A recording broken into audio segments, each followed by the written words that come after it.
கோடைகால விடுமுறையில் சிங்ஹாய், சீஜாங் மற்றும் சின்ஜாங் அதிக பயணிகள் சுற்றுலா செல்லும் இடங்களாகும். சிங்ஹாய் எனது தேர்வு. பல ஆண்டுகளுக்கு பிறகு மீண்டும் சிங்ஹாய் மாகாணத்தில் சுற்றுலா செய்தேன். இந்த முறை தொங்தேவுக்கு சென்றேன். வாகனத்தில் விமான நிலையத்திலிருந்து தொங்தே நகருக்கு சென்றடைந்த நீண்ட நேரம் தேவை. இருப்பினும் பீடபூமியில் எழில்மிக இயற்கை காட்சி இடவிட்டாமல் கங்கரை கவர்ந்தது. குறிப்பாக வழியில் புகழ்பெற்ற சிங்ஹாய் ஏரி சுற்றுலா தலத்தை 2வது முறையாக பார்த்தது ரொம்ப மகிழ்ச்சி. தொங்தே நகரை நெருங்குகையில் சிறப்பான பீடபூமி காட்சி மனத்தை கவர்ந்தது. சுமார் 5 மணி நேர வாகன பயணத்துக்கு இறுதியில் வந்தடைந்தேன்.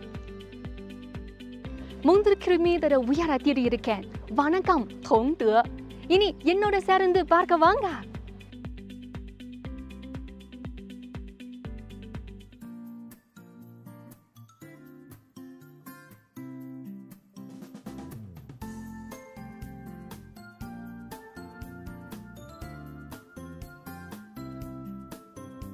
இங்கே பார்க்கத்தக்கவை தாய் ஆறு என அழைக்கப்படும் மஞ்சள் ஆற்றின் பக்கத்தில் நீல வானுக்காட்டில் நிற்கும் போது மனம் தளர்வதை உணர முடியும். பீடபூமியில் அப்பொழுதே இயற்கையின் அற்புதத்தை உணர முடியும்.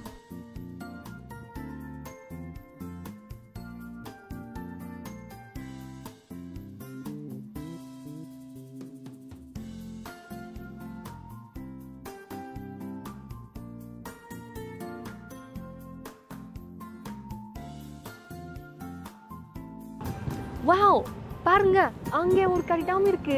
என்ன இது? பார்க்க வேணும்.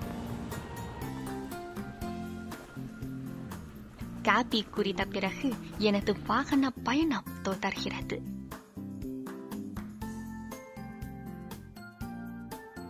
ஷிஜாங் தன்ஷா நிலவியல் பூங்காவில் சிவப்பு நிலப்பரப்பு நிச்சயமாக பார்க்கத்தக்கது. நெருங்கிய தூரத்தில் அல்லது தொலை தூரத்தில் இருந்தவாறு கண்டு ரசிப்பதில் மிகவும் வேறுபாடு அனுபவம் கிடைக்கும். சாலையில் கார் பயணத்தின் போது பலமுறை வேகத்தை குறைக்க வேண்டியிருந்தது.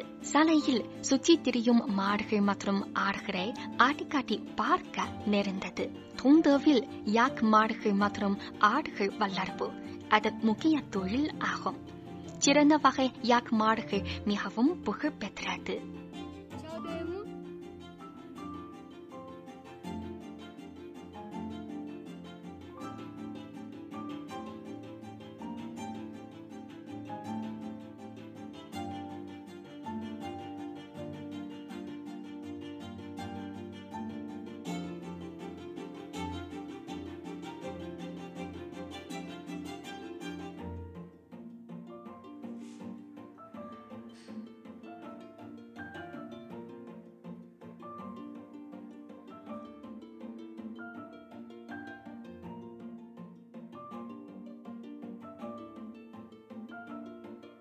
கல்நடை இனப்பெருக்க பெண்ணுக்கு பின்புறத்தில் உள்ள பரந்துபட்ட புல்வெளியில் ஆடுகளை மேய்த்து கொண்டிருக்கிறேன். மேலும் புல்வெளியில் காலங்களை தேடி சென்று அதனை படிப்பது ரொம்ப மகிழ்ச்சி.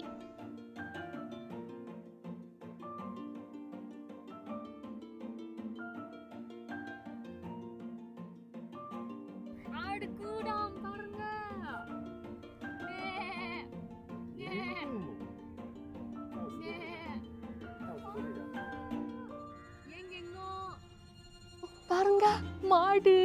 அத்தனை இந்த ஆனைக்கா ரொம்ப ரொம்ப எதிர்பார்க்க. ஆனா முடியுமா?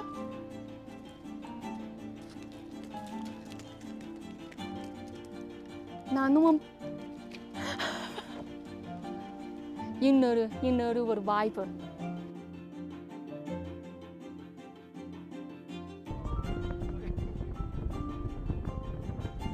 கால்நடை வளர்ப்பு தொழிலை தவிரவும் தொங்தேவில் விவசாயம் சிறப்பானது. பார்லி, ப்ராவின்ஸ், கழுகு பயிர்கள் அதிக பரப்பளவில் சாகுபடி செய்யப்படுகின்றன.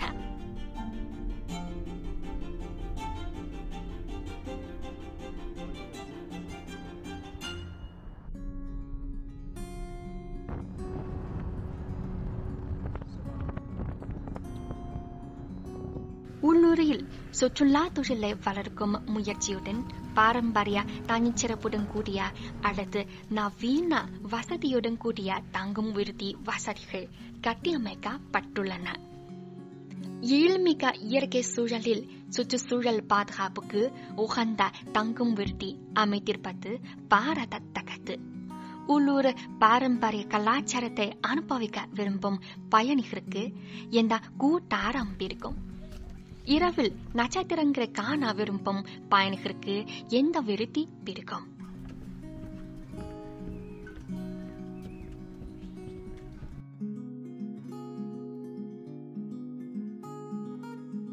பீடபூமியில் எதிர்பாராத விஷயங்கள் அதிகம்.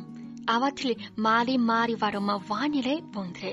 சற்று முன் வெயில், கொஞ்சம் நேரத்துக்கு பிறகு திடீரென மழை. தற்போது மலையில் மேகமூட்டம் சூழப்படுது. இயற்கை தவிரவும் சாலையோரத்தில் எதிர்பாராத சந்திப்பு இருக்கும். வாவ், இங்க ரொம்ப அழகு. ஒரு செல்ஃபி இருக்குன்னு.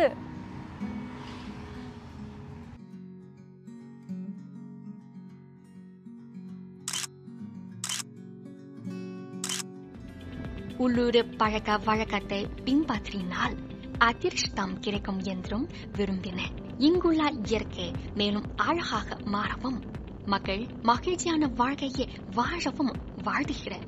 தொண்டோவில் எனது சாலை பயணம் நிறைவு பெற்றது. அடுத்த இடத்தில் பயணம் தொடரும்.